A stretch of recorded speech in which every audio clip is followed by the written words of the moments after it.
왜 예수님은 별말 없이 나사렛을 떠나셨을까요? 여러분, 이 질문에 대한 답을 찾는다면 우리가 살아가면서 겪는 거부에 대한 완전히 새로운 시각을 가질 수 있습니다. 자, 상상해 보세요. 내가 열심히 준비해서 발표를 했는데 사람들이 저 친구 예전에 이랬잖아라며 내 말을 듣지 않는다면 어떨까요? 이게 바로 예수님께서 나사렛에서 겪으신 상황입니다. 예수님은 다른 지역 갈릴리에서는 사람들이 환영했고 칭송을 받으셨습니다. 그런데 나사렛에서는 완전히 다른 반응이 나왔죠. 같은 사람이 같은 메시지를 전했는데 왜 이렇게 반응이 다를까요? 누가복음 4장 21절을 보면 예수님께서 이사야의 글을 인용하며 선포하십니다. 하지만 바로 다음 절인 22절에서 사람들이 말합니다.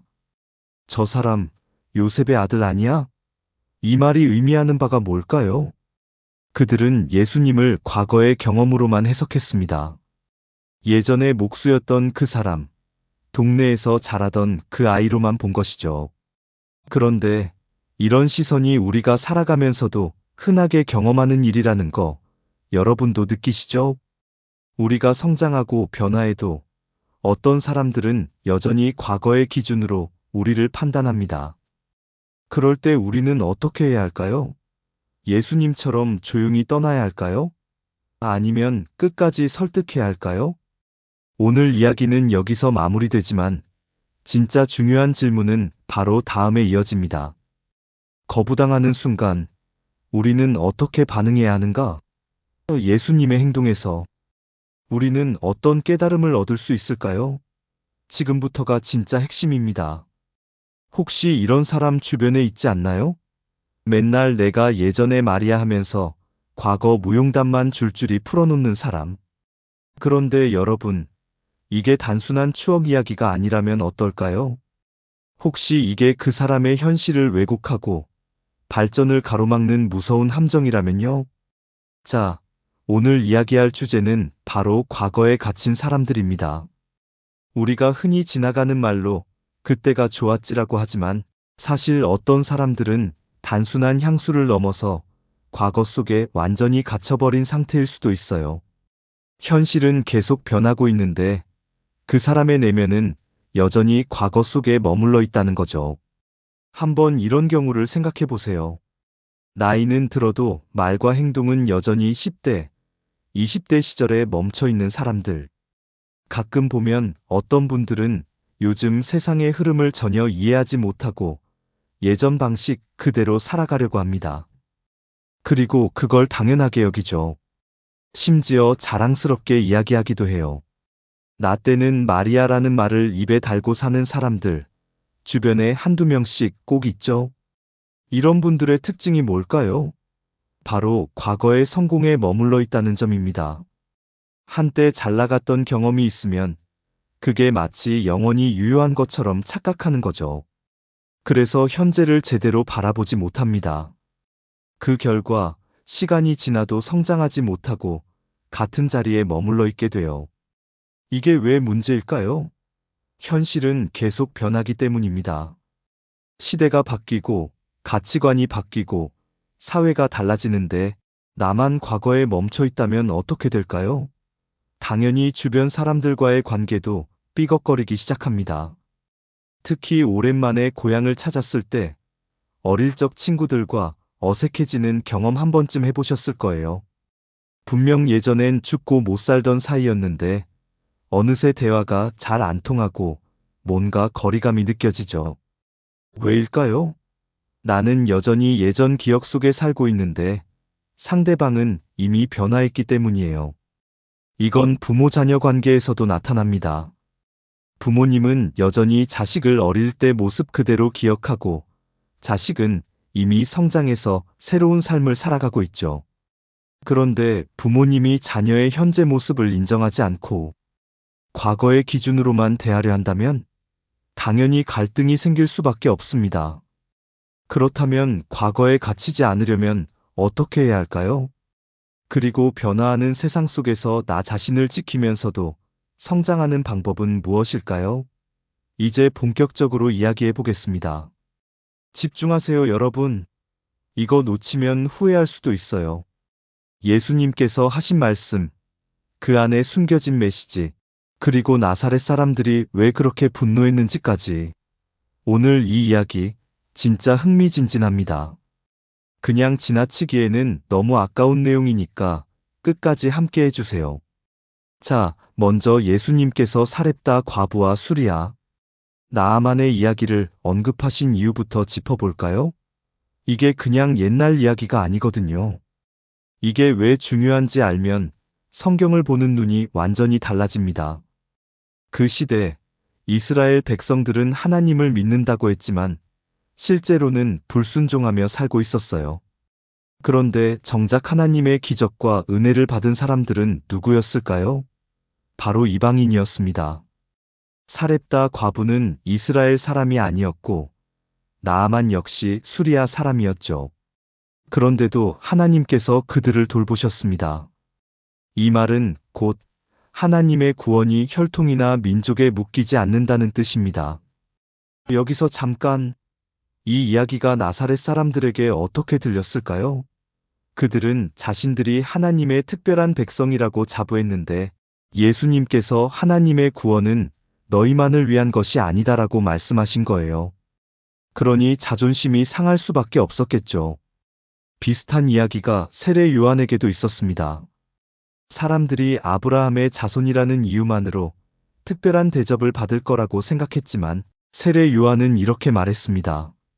하나님께서는 돌들로도 아브라함의 자손을 만들 수 있다. 이 말이 무슨 뜻이냐면 하나님께 중요한 것은 혈통이 아니라 믿음이라는 거죠. 이제 본론으로 들어가 볼까요? 이 이야기가 오늘날 우리에게 던지는 메시지는 무엇일까요? 여기서 끝나면 아쉽겠죠. 계속해서 살펴보겠습니다. 지금 이 순간 우리가 당연하게 받아들이던 신앙에 대해 완전히 새로운 시각을 가져야 할 시간이 왔습니다. 자, 여러분은 혹시 이런 생각을 해보신 적 있나요? 나는 교회를 다니니까, 나는 신앙생활을 열심히 하니까, 나는 선택받은 사람이다. 그런데 말이죠. 예수님 시대에도 이런 생각을 가졌던 사람들이 있었습니다. 그리고 그들은 예수님의 말씀을 듣고 엄청나게 분노했어요. 왜 그랬을까요? 당시 나사렛 사람들은 예수님의 가르침을 듣고도 본질을 보지 못했습니다. 오직 자신들이 하나님의 자녀로 선택받았다는 이분법적인 사고에 갇혀 있었어요. 그들에게 중요한 건 내가 선택받았느냐, 아니냐였지. 그 선택의 의미가 무엇인지 깊이 생각하지 않았습니다. 그럼 만약 이런 생각을 가진 사람들이 예수님의 말씀을 듣는다면 어떻게 반응할까요? 우리는 선택받은 민족인데 예수님 말씀대로라면 우리가 버림받고 오히려 이방인들이 선택을 받는다는 거야? 이렇게 이해하기 시작하면 어떨까요? 당연히 분노가 끓어오르겠죠. 그런데 여기서 더 중요한 사실이 있습니다. 이 문제는 단순히 그 시대만의 이야기가 아닙니다. 지금도 같은 방식으로 신앙을 바라보는 사람들이 많아요. 교회를 열심히 다니면 구원이 보장된다고 믿는 사람들, 신앙을 그저 우리 편과 저들의 편으로 나누는 사람들. 하지만 중요한 건 그게 아닙니다. 오히려 교회를 다니지 않더라도 성경의 가르침대로 살아가는 사람이 구원을 얻을 수 있습니다. 진정한 신앙이란 단순한 소속이 아니라 그 삶의 모습에서 드러나는 것이니까요. 여기서 끝이 아닙니다. 그렇다면 우리가 가져야 할 신앙의 자세는 무엇일까요? 그리고 지금 우리에게 주어진 메시지는 무엇일까요? 다음 이야기가 궁금하다면 계속 집중해 주세요. 지금부터가 진짜 핵심입니다. 나사렛 사람들이 그렇게 분노한 이유, 과연 무엇일까요? 단순한 오해 때문일까요? 아니면 더 깊은 이유가 있을까요? 여러분이 생각했던 것보다 훨씬 흥미롭습니다. 이거 듣고 나면 아마 머릿속이 복잡해질 수도 있어요. 하지만 걱정 마세요. 끝까지 함께하면 놀라운 깨달음을 얻게 될 겁니다. 자, 당시 나사렛 사람들은 메시아를 기다리고 있었습니다. 그런데 여기서 중요한 게 있어요. 그들이 기다리던 메시아는 어떤 존재였을까요? 단순히 신적인 존재가 아니라 아주 현실적인 힘을 가진 지도자였습니다. 정치적으로, 군사적으로 강력한 왕을 원했어요. 로마의 지배에서 벗어나게 해줄 다윗 왕 같은 전설적인 인물을 기대했던 겁니다. 그런데 예수님은 그런 모습이 아니었습니다. 생각해 보세요. 만약 여러분이 오랫동안 기다리던 리더가 있었는데 그 사람이 여러분이 기대한 모습과 전혀 다르다면 어떤 기분이 들까요? 보통 실망을 넘어 화가 나죠. 사람들은 자기 생각과 다르면 받아들이기가 어려운 법입니다. 그게 인간의 본능이에요. 그래서 나사렛 사람들도 예수님을 메시아로 인정하지 못한 겁니다. 그런데 여기서 더 놀라운 사실이 있습니다. 나사렛 사람들이 원했던 그 강한 지도자가 없었음에도 불구하고 유대 민족은 결국 독립된 나라를 세웁니다. 그렇다면 과연 메시아는 군사적 힘을 가진 존재여야만 했을까요? 아니면 다른 방식으로 더 깊은 변화를 가져오는 존재였을까요? 성경을 보면 하나님의 계획은 항상 인간의 기대와는 다르게 흘러갑니다. 이거 정말 신기한 점이에요. 우리는 우리가 원하는 방식대로 일이 풀려야 한다고 생각하지만 하나님의 방식은 늘 그 이상의 무언가를 품고 있습니다. 만약 이 사실을 제대로 깨닫는다면 메시아에 대한 시선도 완전히 달라질 겁니다. 그렇다면 우리가 가진 선입견과 기대는 과연 어디까지 진실일까요? 그리고 우리는 지금도 똑같은 실수를 반복하고 있는 건 아닐까요? 다음 이야기를 듣고 나면 여러분이 지금까지 생각했던 믿음과 기대에 대한 개념이 완전히 바뀔 수도 있습니다. 계속해서 함께 해주세요. 여러분, 혹시 이런 경험 있으신가요? 뭔가 열심히 해보려고 했는데 주변에서 반대하거나 비난을 들었을 때요. 아니면 진심을 다했는데 거절당했을 때? 그런데 말입니다. 역사상 가장 위대한 인물 중 한 분이신 예수님도 같은 경험을 하셨다는 거 알고 계셨나요? 예수님은 엄청난 능력을 가지신 분이었어요. 대중이 반발하면 그들을 잠재울 수도 있었고, 원하면 모든 걸 바꿔놓을 수도 있었죠. 하지만 그렇게 하지 않으셨어요. 오히려 그 거부를 받아들이셨습니다. 자, 여기서 중요한 질문이 나옵니다. 왜 그랬을까요? 고난과 거부는 단순한 장애물이 아닙니다. 그것은 성장의 기회입니다. 거부당하는 순간이야말로 우리 내면을 들여다보고 더 단단해질 수 있는 시간입니다. 영적으로 성숙해지는 시험이자 나 자신을 정화하는 과정이며 더 높은 깨달음으로 나아가는 전환점이 되는 것이죠. 그렇다면 우리 삶에서 거부를 어떻게 받아들여야 할까요?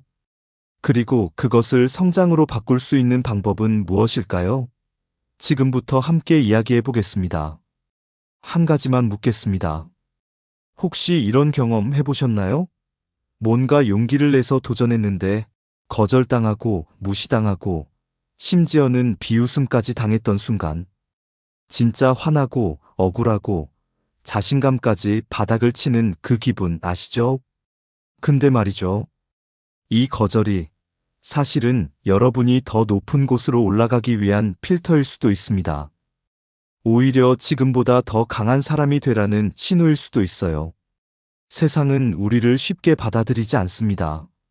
하지만 그 거절이 여러분을 성장시키는 과정이라면 그 순간 여러분의 감정과 반응을 관찰하며 내면의 힘을 기를 기회라면 오늘 이 이야기 끝까지 들으시면 여러분은 거절이 두려운 것이 아니라 도약의 발판이라는 걸 알게 될 겁니다. 그리고 앞으로 어떤 거절을 당하든지 간에 완전히 다른 시각으로 받아들이게 될 겁니다. 준비되셨나요? 그럼 바로 시작해 보겠습니다.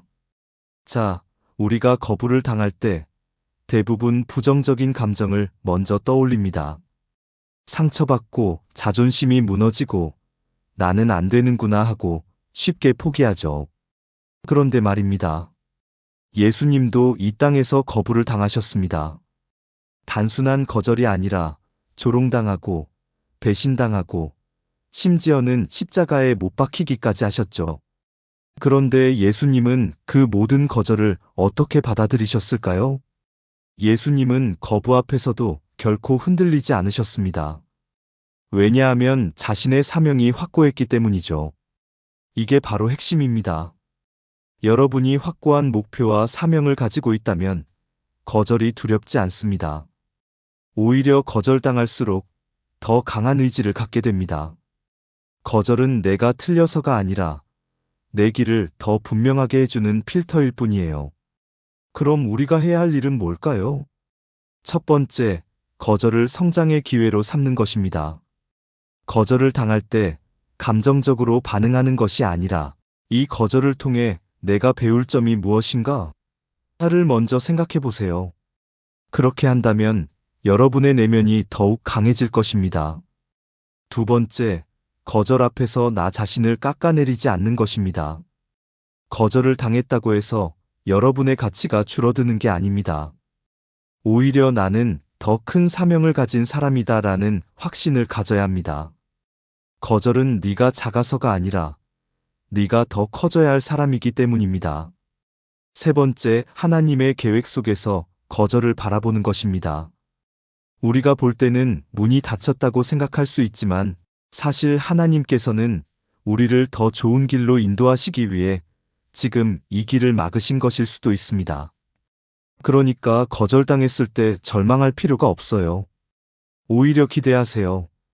이게 막혔다면 하나님께서 더 좋은 길을 열어주실 것이다. 라는 믿음으로 말이죠. 이제 말씀을 정리하면서 기도로 마무리하겠습니다. 하나님, 우리에게 사랑과 지혜를 허락해 주심에 감사드립니다. 우리가 세상의 거절을 두려워하지 않게 하소서. 거절을 성장의 기회로 받아들이고 더 단단한 믿음을 갖게 하소서. 우리의 길이 막힐 때 낙심하지 않고 하나님께서 예비하신 더 큰 길을 신뢰하게 하소서. 예수님께서 보여주신 겸손과 인내를 본받아 우리도 같은 모습으로 살아가게 하소서. 오늘도 우리의 기도를 들어주심에 감사드리며 예수님의 이름으로 기도드립니다. 아멘. 이거 그냥 듣고 끝내시면 안 됩니다. 오늘 이야기 진짜 중요한 거였어요. 거절은 실패가 아닙니다. 거절은 여러분이 성장하는 과정입니다. 그리고 거절은 여러분이 더 큰 사람이 되라는 신호입니다. 다음 영상에서는 더 강력한 주제로 찾아오겠습니다. 여러분이 지금까지 못한다고 생각했던 것, 불가능하다고 여겼던 것, 그걸 어떻게 깨부술 수 있는지 아주 현실적인 방법을 알려드릴게요. 놓치고 싶지 않다면 구독, 좋아요, 알람 설정까지 해두세요. 여러분의 삶이 오늘보다 더 강해지고 더 단단해지기를 진심으로 바랍니다. 그럼 다음 영상에서 뵙겠습니다.